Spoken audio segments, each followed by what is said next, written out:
Hello everyone, nubkeks here. Welcome back to Nub Raids, where we have some news for you today. And also, happy Easter to anybody that is celebrating.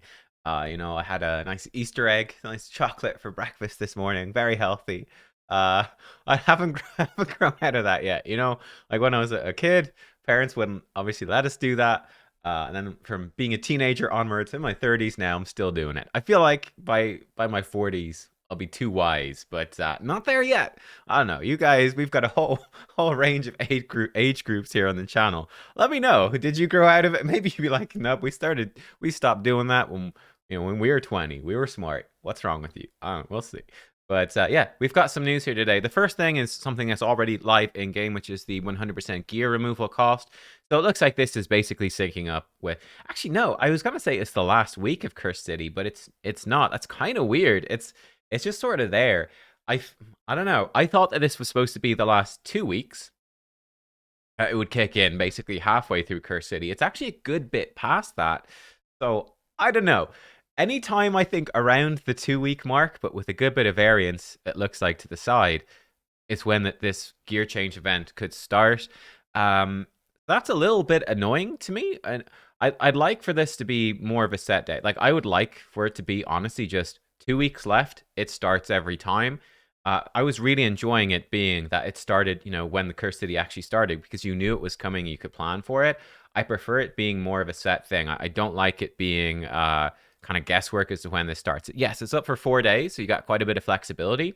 But I really like the gear removal cost being a planned event. That was something that was surprisingly enjoyable to me.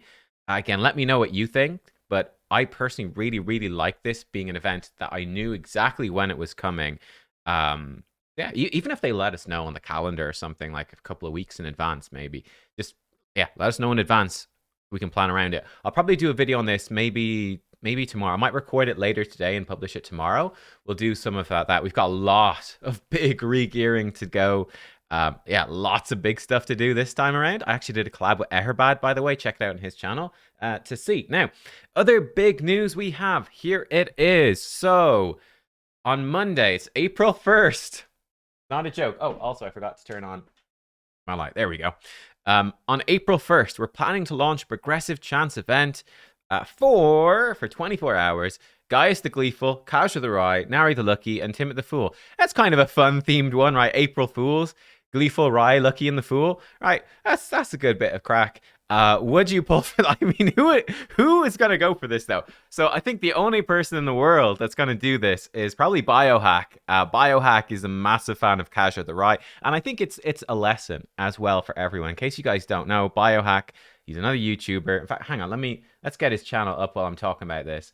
But, I think he's the only person that uses Kazra the Rye, but he is in like top end live arena. And it just shows you that you can use. Yeah, go check him out, guys. It's Biohack, Raid Shadow Legends, Biohack RSL. But he's got lots and lots of stuff. Like here we go. 2 weeks ago, he's got 5-star Kazra Soul, and he's working on that build. But yeah, I think it's a lesson, right? Literally no one else, at least in the top end, no one else I've heard of uses Kazra the Rye. He's like, no, this champion's really good. I understand why. This is why I'm building her. And bam, massive success. So yeah, there you go. A lesson for all of us. So he might go for this. I think generally none of these are super. I do think Kazra is probably the best one as being a good speed booster. The rest of them aren't so hot. They're all fine champs, but they're not really champs to blow your shards on, I think. That's only up for 24 hours. So yeah, that's what I think about that. Now, also interesting, on Tuesday, April 2nd, there's going to be an Awakening Boost event. So it's back actually pretty quickly after the first one with a 2x chance to get 6-star souls for Mortal and Immortal Soulstones. And that's up for 72 hours. So much, much longer. Let me put it like this. I did the first event. I saved up lots for it. And it's a super fun event. I actually love it. It's not really a surprise, I think, that, 2x events for shards are beloved, right? People love 2x events for shards. It's not really any different for soulstones. It's just fun, right? Getting those big 6-star souls, it's more fun. So I really like this soulstone event. That being said, I am not going to do it. I've got, about 55, 56 Mortal Soulstone saved up. It's okay. And I do have a good chunk. I've got, 11 Immortals, but I don't have any Eternals. For me, this is not enough Soulstone stockpile to be comfortable. So for me, I am actually going to be saving these for future events. And that's something I think is important. This event is super fun, but it's kind of like 2x shard events. If you're super early game, then yes, like, just go pull in the 2x events and just hope you get lucky, because getting lucky super early game can change your account. And the same thing, I guess, with this. But, when you're a bit later in the game, it becomes better to start saving for the bigger events, because, you can wait. You might miss this 2x event. There's going to be another one. Like, this is, like I said, pretty soon after the first one. There's going to be another one, probably not too far away. You might not even lose out that much for waiting for the next one, and you can have a bigger selection stockpiled and be better prepared for other events. So that's what I'm going to do. But it is a super fun event. There is not a... There's a greater than 0 chance that Soulstones obviously could be involved in, well, probably not the fusion itself, but they've been very consistently now giving away souls for the fusions. The upcoming fusion, interesting. She's really good. That's my first impressions. Great champion. I definitely want her for Hydra. Probably she is going into a Hydra team. Like, I would not be surprised. I mean, Weaken is 25% more damage. 25% more damage. That's a lot more damage. That's a lot. It's 25% more. That's a big deal. So she's almost definitely probably going into some Hydra teams for me.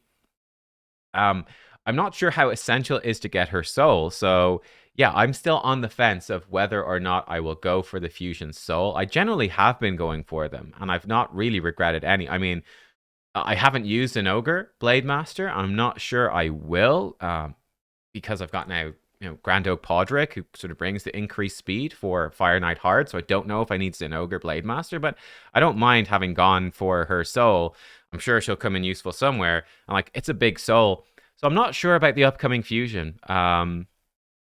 She is very good, but yeah, I haven't quite decided yet. But I'm certainly, needless to say, I am going to be saving, obviously, my shards and my soul stones and stuff, so that I'm ready for that event if I decide I want to do it. And of course, there's going to be a Titan event, right? We've got fusions and Titan events, and the Titan events are probably harder than the fusions now.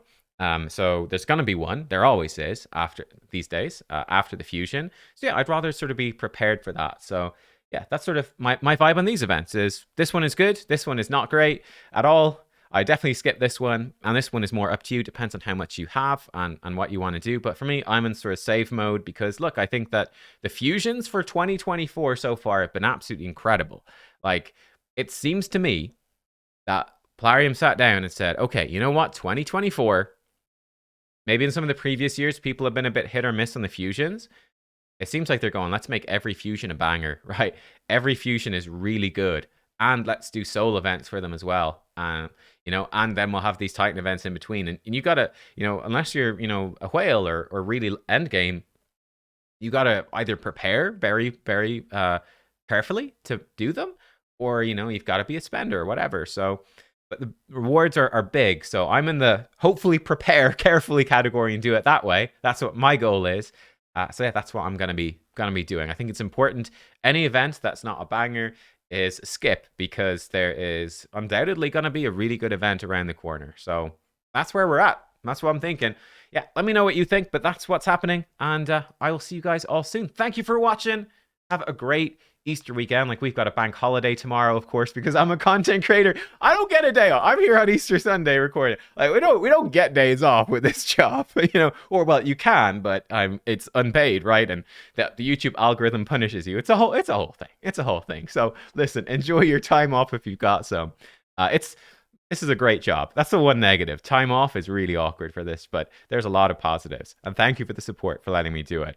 But yeah, enjoy the family time as well. I'll see you next time. Goodbye.